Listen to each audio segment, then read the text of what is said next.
The shrill ring of my phone yanked me out of sleep, my heart hammering in my chest. It wasn't the early hour that unsettled me, but that deep, uneasy feeling in my stomach that screamed something was wrong. Half conscious, I scrambled to grab the phone from my nightstand, my eyes still blurry with sleep. The name on the screen hit me like a blow. Asterisk. Richard. Asterisk? Why was he calling this early? Hello? My voice came out thick with confusion. Natalie. There was a long pause, too long before he spoke again. I need to see you. Can we meet? It's important. His voice, normally calm and reassuring, now had a sharp urgency to it. I sat up straight, instantly awake, trying to make sense of why he sounded this way. What's going on? Did something happen? My mind raced, jumping to a million conclusions, none of them good. Please just meet me at the cabin. I'll explain everything when you get here. Before I could ask more, the line went dead. I stared at the phone, a million questions swirling in my head. The cabin, our family's retreat in the countryside, where my husband and I would escape when city life became overwhelming. But why would Richard want to meet there? What could be so urgent that he couldn't wait? The air in my room suddenly felt thick, suffocating. I threw the covers aside and moved quickly, instinctively grabbing for my clothes. My thoughts spun in circles, trying to make sense of anything, but nothing fit. Was it something with my daughter? Their marriage? Something else? I didn't know, but whatever it was, a sinking feeling told me that after today, nothing would be the same. Within 20 minutes, I was on the road, the early morning fog casting an eerie glow over everything as I sped toward the cabin. When I arrived, the clouds hung low, making the familiar landscape look foreign and almost menacing. The gravel crunched beneath my tires as I parked. My heart raced, and I gripped the steering wheel, trying to steady my breath before stepping out. The cabin, which used to be a peaceful refuge, now felt like a stage for something I couldn't yet understand. Richard's car was already there, parked haphazardly, as though he'd rushed to get here. My stomach tightened. I hadn't called him to say I was coming, but somehow, he must have known I would. The front door was slightly ajar, and that small detail sent a chill down my spine. Something wasn't right. I pushed the door open slowly, the old hinges creaking, making my nerves flare. The cabin was silent, but the tension in the air was thick. I spotted Richard standing by the kitchen window, gazing into the woods. Even from where I stood, the tension in his posture was obvious. Richard? My voice barely broke the silence, but it was enough to snap him out of his trance. He turned, and the look on his face sent a shiver down my spine. The confidence he usually wore was gone, replaced with something raw and unfamiliar. Natalie. His voice was rough, as if he'd been practicing what to say, but couldn't quite find the words. I didn't know how else to do this. He gestured vaguely, but I still had no idea what he meant. I swallowed hard, stepping closer. What? What's going on? He looked at me, then away, his eyes filled with guilt and confusion. I don't know how to tell you. His words hung in the air, heavy and incomplete. I stepped forward, trying to read his face, his body language, anything that might explain the strange tension building between us. The cabin, which had always felt like a refuge, now seemed to close in on me. What do you mean, Richard? You're not making sense. My voice came out sharper than I intended, but I was desperate for answers. Richard ran a hand through his hair, pacing a little, his back to me. It's complicated. Natalie, I've been holding this in for so long, and I just can't anymore. I crossed my arms, waiting for him to continue, but dread pooled in my stomach. I wasn't sure I was ready for what he was about to say. What is this about? My mind flashed to all sorts of possibilities, something with my daughter, trouble in his work. But none of them seemed to fit. Finally, he stopped pacing, turned and met my gaze, his eyes intense and locking onto mine with such force it took my breath away. I don't know when it started, but I can't stop thinking about you. About us. I froze. His words crashed over me like a wave, each one hitting me harder than the last. My thoughts tangled, unable to form anything coherent. About us? The words echoed in my mind, but they didn't make sense. This wasn't about my daughter or his marriage. This was something else. Something I wasn't ready for. I know it's wrong, he said quickly, as if he could read my thoughts. I know you're married, and I'm married. But it's been eating me alive, Natalie. I didn't know what else to do but tell you. For a moment, it felt like the air had been sucked from the room. I stared at Richard, his words reverberating in my mind. Everything around me seemed distant, as if I were watching this unfold from somewhere outside myself. I opened my mouth to speak, but no words came. I didn't know what to say. How could I? This wasn't just unexpected, it was unimaginable. Richard was my son-in-law, my daughter's husband. I should have felt anger, betrayal, disgust. But instead, there was only this strange, unsettling silence inside me, as if a door had opened deep within me, and I wasn't sure if I should step through or slam it shut. I never meant for things to get worse. Richard's voice was soft, almost apologetic. I just couldn't keep it inside any longer. His hand reached for mine, his fingers grazing mine lightly. It was a simple, fleeting touch, but in that moment, everything seemed to shift. The space between us was charged, filled with something we had both been ignoring for a long time, an unspoken connection, a tension that had been there all along. I pulled my hand back quickly, instinctively stepping away. But it didn't change anything. The pull between us was still there, invisible but strong, a line we had crossed without even realizing. My heart hammered in my chest, and my thoughts spun wildly, too jumbled to make sense of. I didn't want to put a name to it. I looked away, trying to break free from the hold this moment had on me, but it was already too late. Natalie, his voice was barely above a whisper. When I turned back to him, I saw it. The same look in his eyes that I had been trying to deny, something I refused to confront. In that instant, something between us had shifted. There was no one doing it now. Richard took another step forward, and this time I didn't pull back. I couldn't. Before I had time to second-guess myself, before I could even consider the consequences, he moved closer. The kiss wasn't rushed or forceful, but slow, tentative, as if he was giving me the chance to stop it, if I wanted to. Asterisk. Us. Asterisk. But I didn't stop him. His lips brushed against mine, and everything froze. Not out of shock, but because the reality of it hit me all at once. There was no cinematic build-up, no dramatic moment, just the two of us, standing in the middle of a cabin, making a choice we could never take back. The kiss was brief, almost hesitant, but the weight of it lingered far longer than the few seconds it lasted. I pulled away, my breath shaky, my mind racing to catch up with what had just happened. What had we done? I should have felt guilt, but all I could feel was the heavy truth of what had just unfolded, the crushing realization that this moment had been building for far longer than either of us had been willing to admit. We shouldn't have, I said quietly, my voice hollow, like the words didn't quite belong to me. I know, Richard replied softly, his gaze meeting mine. But we did. We stood in silence, the weight of it all settling heavily between us. I should have walked away, turned around, and left. But my feet didn't move. There was something oddly comforting about how easily the lines between us had blurred, how we had crossed them without even thinking twice. I didn't know what was going to happen next. Maybe that was the scariest part. Richard took a slow breath and stepped back, giving me space, as if he understood the magnitude of the decision I was grappling with. I'm not asking for anything, he said quietly. I just needed you to know how I feel. I nodded, though I wasn't sure what I was agreeing to. My mind was a jumble of confusion and something else, something that felt wrong, but also uncomfortably right. I didn't know what to think, or even what to say. All I knew was that everything had changed, and we couldn't go back. I'll leave if you want, Richard offered, breaking the silence. If this was a mistake, I'll go. I won't bring it up again. I stared at him, my thoughts still reeling. But my mind kept returning to that one moment, that brief kiss that had unraveled everything. I need time, I said finally, my voice trembling.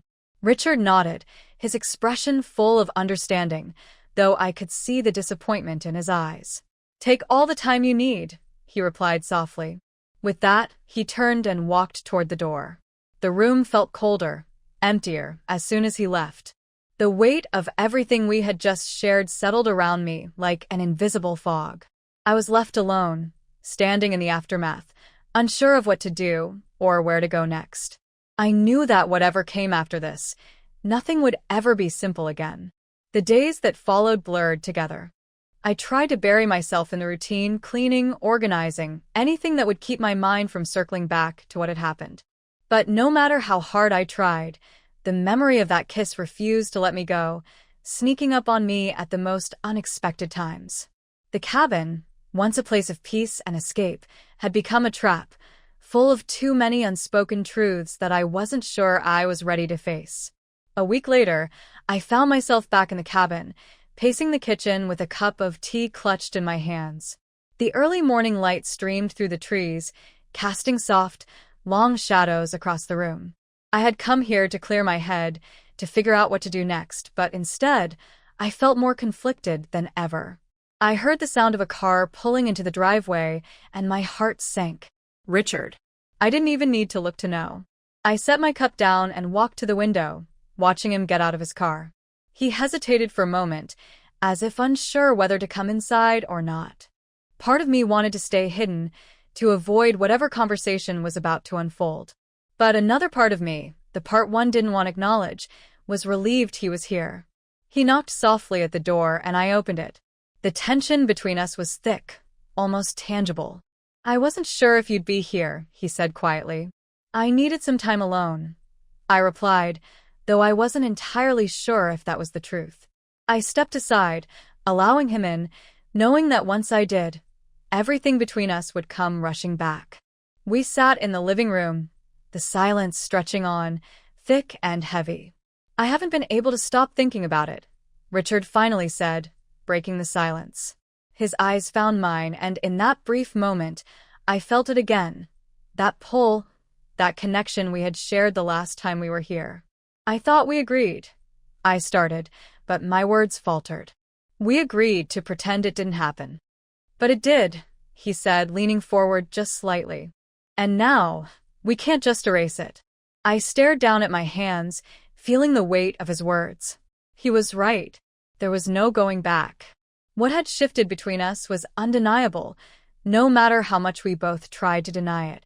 "I don't know what to do," I admitted softly, the vulnerability creeping into my voice. It wasn't just about him or the kiss. It was everything. My marriage, my life, choices I never thought I'd be faced with. Richard reached out and gently placed his hand on mine. It was a simple touch, but it shot through me, just like before. I looked up at him, and the silence between us deepened. We were on the edge of something dangerous, and we both knew it. Without thinking, I closed the distance between us, leaning in. The kiss was slow, deliberate, as if we were both weighing the gravity of it. It wasn't rushed or frantic. It was everything we hadn't said. And in that brief moment, it felt like the world had stopped. When we finally pulled apart, everything else faded away. The doubts, the guilt, the confusion. There was only us, and the fact that we had crossed a line that could never be uncrossed.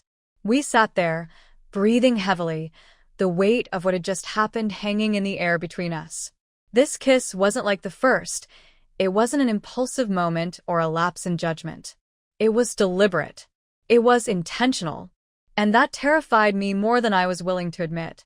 "I shouldn't have done that," I whispered, though I knew the words felt empty. We had already crossed a line that couldn't be undone. Richard didn't speak right away. His gaze remained locked on mine, searching, waiting. Finally, he spoke. "Neither of us should have," he said, his voice steady. "But here we are." I nodded, unsure of how to respond. The reality of it all was sinking in, and the room suddenly felt smaller, suffocating. I needed space, needed to move. I stood up quickly, needing to create some distance between us. "I need to think," I said, my words sharp and almost defensive. I don't know what this means," I added, feeling the confusion clouding my mind. Richard nodded, rising to his feet as well. He didn't stop me, didn't push me for more than I could give. "I'll leave you to it," he said softly.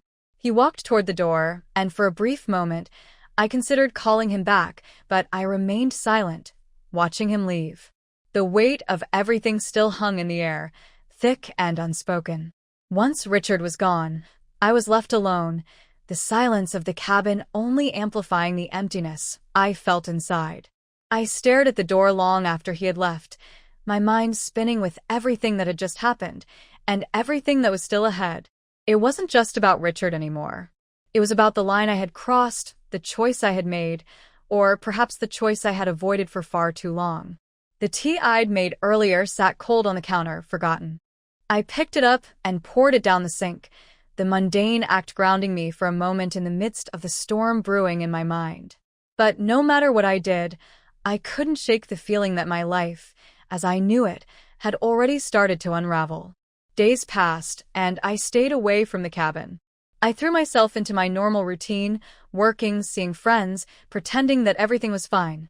But the truth was, I was only going through the motions. Every conversation with my husband felt forced, every moment shared tinged with guilt. I couldn't look him in the eye without feeling like I was carrying a heavy secret. Richard hadn't reached out, and in a way, I was both relieved and disappointed. A part of me was terrified to face him, to confront what another encounter might bring. But another part of me, the part one didn't want to acknowledge, missed him. Missed the connection. Missed the pull between us, that electricity that I couldn't explain and certainly didn't know how to stop. One afternoon, while trying to lose myself in a book, my phone buzzed.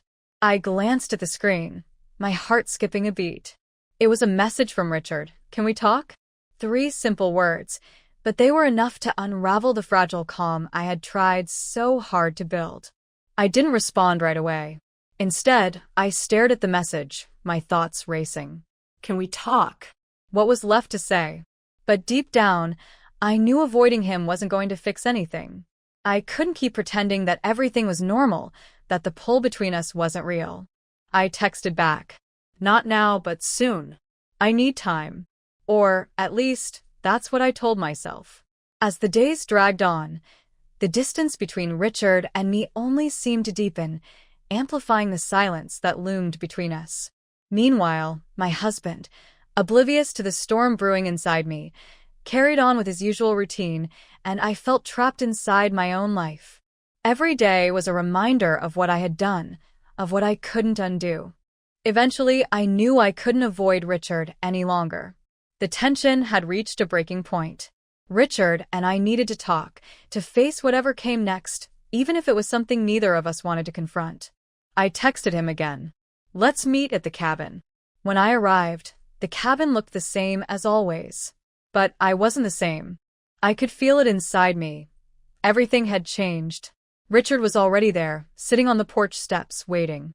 When he heard my car, he looked up, his expression unreadable. I got out and walked toward him, the familiar uncertainty settling between us. "I didn't know if you'd actually come," he said quietly as I neared. I nodded, crossing my arms over my chest. I wasn't sure either. He stood up and gestured toward the door. "Do you want to go inside?" I hesitated for a moment, then shook my head. "No. Let's stay out here." We sat together on the porch steps, and for the first time in a long while, there was a silence between us that didn't feel suffocating. It was almost peaceful, sitting there in the open air, with the weight of the conversation we both knew was coming hanging just above us. After a long pause, I spoke. "I don't know what this is, Richard, or how it happened, but I know we can't keep doing this." He looked at me, his face calm but guarded. "I know. I didn't expect any of this to go this far. I didn't mean for it to happen," I admitted, my voice softer now, but it did. He nodded, his gaze drifting toward the trees. "I don't want to hurt anyone, Natalie. Least of all you." The simplicity of his words hit me harder than I expected. I knew neither of us had wanted things to spiral this way, but intentions didn't change the reality of our situation.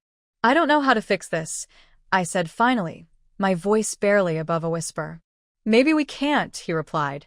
His honesty was both a relief and a new kind of pain. We sat there in silence for a while, knowing that whatever decision we made next would change everything. As we sat on the porch, The sun began to sink behind the trees, casting long, stretched shadows across the yard. The fading light made everything feel surreal, as though we were caught in some suspended moment, waiting for the inevitable. Richard hadn't said anything for a long time, and neither had I. We were both lost in our own thoughts, filled with questions, but unable to find the answers. Finally, Richard broke the silence. "What are we going to do, Natalie?" "I can't keep pretending like this didn't happen," Richard said, his voice low but steady. "Neither of us can." I closed my eyes briefly, letting the weight of his words settle over me. He was right. There was no more pretending, no more convincing myself that everything was fine. The kiss, the connection, the feelings, it was all undeniable now. And it had thrown everything into disarray. My carefully constructed life, the one I thought I had control over, felt like it was shattering in my hands. "I don't know," I murmured, finally opening my eyes to meet his. "I don't know how to move past this." Richard shifted, turning to face me more directly. His eyes bore into mine, searching for something, maybe understanding, maybe an answer I didn't have. "I think we need to be honest with ourselves about what this really is," he said, his words careful but certain. "What are you saying?" I asked, even though part of me already knew. "We can't just keep pretending this is nothing," he replied, his voice calm but firm. "This isn't going away, Natalie. We need to decide what we're doing here." A decision. That was what it came down to. And it terrified me because, deep down, I already knew the choice I wanted to make, the one that felt so right in the heat of the moment wasn't the choice I should be making. I stared down at my hands, absently tugging at the hem of my sweater. My mind raced, torn between the life I'd built and the feelings I had for Richard that I couldn't deny. "Richard," I began, searching for the words, "I care about you. I do. But this," I paused, swallowing hard. "This is dangerous. For both of us, for our families. What happens if this gets out?" He sighed, a deep, heavy sound. "I've thought about that too. But I also can't ignore how I feel. And I don't think you can either." His words hit harder than I expected. He was right, of course. I couldn't deny how I felt, but the idea of risking everything, the life I'd spent years building, felt like an impossible choice. The rational part of me knew what I should do. Walk away. Protect what I had. Pretend it never happened. But there was this other part of me, the one that had always been drawn to Richard, that didn't want to let go. "Do you honestly think there's any way for this to end well?" I asked, my voice barely a whisper, afraid of the answer. Richard didn't respond right away.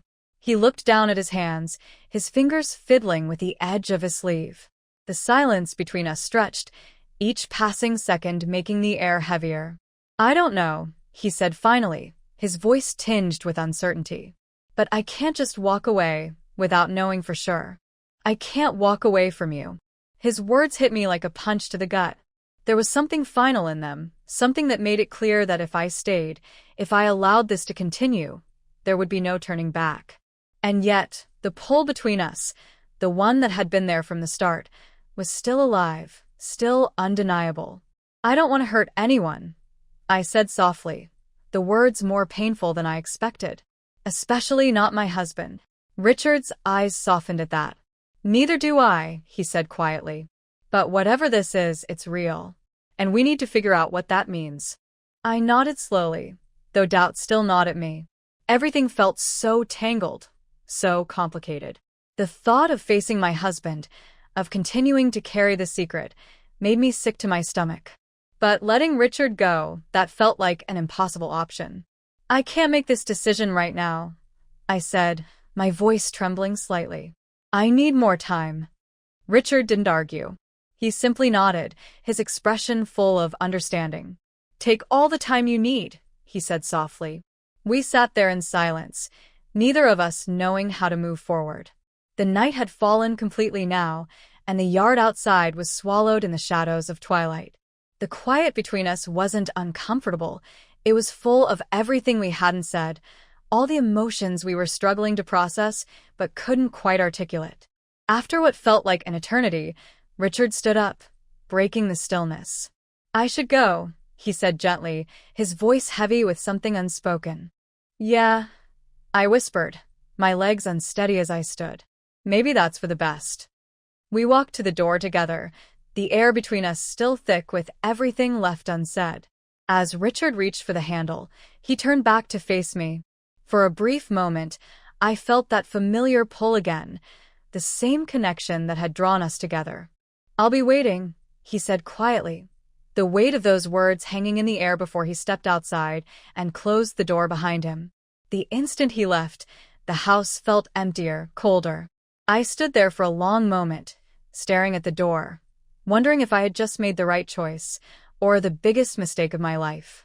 The next few days were a blur. I tried to distract myself by focusing on my daily routines, hoping that the busyness would drown out the constant thoughts swirling in my mind. But no matter how hard I tried, Richard's words, the intensity of our last conversation, stayed with me like a shadow I couldn't shake. I found myself checking my phone more than I'd like to admit, wondering if he'd reach out, if I should reach out to him first. The silence between us, though necessary, felt suffocating. One evening, as the last light of the day filtered through the windows, casting a soft glow across the living room, I sat alone, nursing a glass of wine.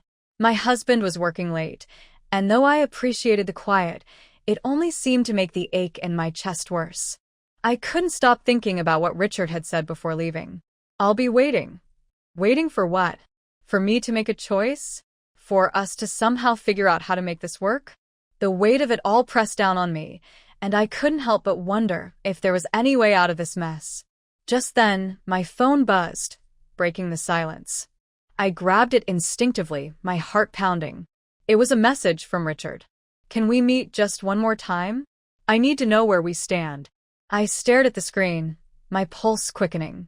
I had promised myself I wouldn't see him again until I had a decision. But deep down, I knew I didn't have one yet. I didn't know what I wanted. Or maybe I did know, but I was too scared to admit it to myself. My fingers hovered over the keyboard before I typed out a simple message.